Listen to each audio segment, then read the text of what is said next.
Praise the Lord. ஆண்டவராக இயேசு கிறிஸ்துவின் நாமத்தினாலே உங்களை சந்திப்பதில் நான் மிக்க மகிழ்ச்சியாக இருக்கிறேன். கர்த்தரை இந்த நாளை காணும்படி கிருபை செய்தபடியால் கர்த்தரை நான் நன்றியோடு கூட துதிக்கிறேன், ஸ்தோத்தரிக்கிறேன். நான் ஒரு மலைக்கு அடிவாரத்தில் நின்று கொண்டிருக்கிறேன். எனக்கு ஒரு வசனம் இந்த நாளிலே ஞாபகம் வருகிறது. சங்கீதம் 95:1 சொல்லுகிறது, கர்த்தரை கம்பீரமாய் பாடி நம்முடைய இரட்சணிய கண்மலையை சங்கீர்த்தனம் பண்ண கடவும் வாருங்கள் என்று. இந்த வசனத்தின் அடிப்படையில் தாவீது ராஜா கர்த்தரை கம்பீரமாய் பாடுகிறார். சங்கீர்த்தனம் பண்ணுவதற்கு தேவனுடைய ஆலயத்துக்கு செல்கிறார். இது ஒரு ஞாயிற்றுக்கிழமை நாளாக இருக்கிறதுனால இந்த நாளிலே கர்த்தரை நாமும் கூட சங்கீர்த்தனம் பண்ணுவதற்கு, கம்பீரமாய் பாடுவதற்கு நம்ம நாளில் தேவனுடைய ஆலயத்திற்கு செல்ல வேண்டும். ஏன் இந்த இயேசுவை, இந்த ஆண்டவரை நாம் மகிமைப்படுத்தணும், ஆண்டவரை மகிமைப்படுத்துவதற்கு ஏதுவான காரியங்கள் ஏதாகலும் இருக்குமா என்று கேட்டால், முதலாவது காரியம் என்னவென்று சொன்னால், இதே சங்கீதம் 95:6 தேவன் நம்மை படைத்திருக்கிறார். இரண்டாவதாக, தேவன் நமக்கு இரட்சணிய கண்மலையாக இருந்து அவர் பாதுகாத்தார் என்று 95:1 சொல்லுகிறது.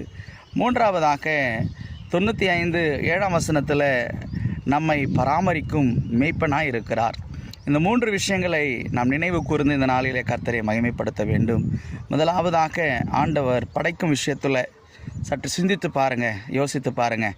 நம்முடைய கண், காது, மூக்கு, வாய், கை, கால், உடல் ஏதாகிலும் கூட படைக்கும் விஷயத்தில் குறைவு உண்டாயிருந்தால் எப்படி இருந்திருக்கும்? ஆனால் படைக்கும் விஷயத்தில் ஆண்டவர் நன்றாக படைத்திருக்கிறார். இரண்டாவதாக, ஆண்டவர் இரட்சணிய பாதுகாப்பாக இருந்தார். அவர் வேலைக்கு செல்லும் பொழுது, வரும் பொழுது, நம்முடைய பிள்ளைகள் பள்ளிக்கூடத்துக்கு போகும் பொழுது, வரும் பொழுது, எல்லா இடங்களிலே தேவனுடைய பாதுகாப்பு நம்மோடு கூட இருந்தது. மூன்றாவதாக, நம்மை பராமரிக்கும் ஒரு மேய்ப்பனாக இருந்திருக்கிறார். நமக்கு தேவையான ஆகாரத்தை கொடுத்தார், தேவையான வசதிகளை கொடுத்தார், வீடு வாசலை கொடுத்தார், போட்டுவதற்கு நமக்கு உடையை கொடுத்தார். எல்லாவற்றையும் ஆண்டவர் பராமரித்திருக்கிறார். இந்த 3 விஷயங்களை நாம் நினைவு கூர்ந்து இந்த நாளிலே ஞாயிற்றுக்கிழமையாக இருப்பதனாலே சபையில் கூடி வந்து கர்த்தரை நாம் மகிமைப்படுத்த வேண்டும், துதிக்க வேண்டும், தேவனை கனப்படுத்த வேண்டும். நான் உங்களிடத்தில் பேசும் பொழுது எனக்கு ஒரு கதை எனக்கு ஞாபகம் வருகிறது. ஒரு தேசத்தில் ஒரு பெரிய கோட்டை இருந்தது. அந்த கோட்டை ஒரு பிரம்மாண்டமான பாறைகளினால் கண்மலையின் மீது கட்டப்பட்டிருந்தது. ஒரு முறை அந்த தேசத்தின் மீது எதிரி ஆட்கள் இராணுவத்தோடு கூட சண்டை போடுவதற்கு அந்த தேசத்தின் மீது வந்து தாக்குதலை ஏற்படுத்தினார்கள். அந்த கோட்டை கீழாக அந்த தேசத்தில் அநேக வீடுகள் இருந்தது. அந்த வீடுகள் எல்லாமே அழிந்து சுக்குநராக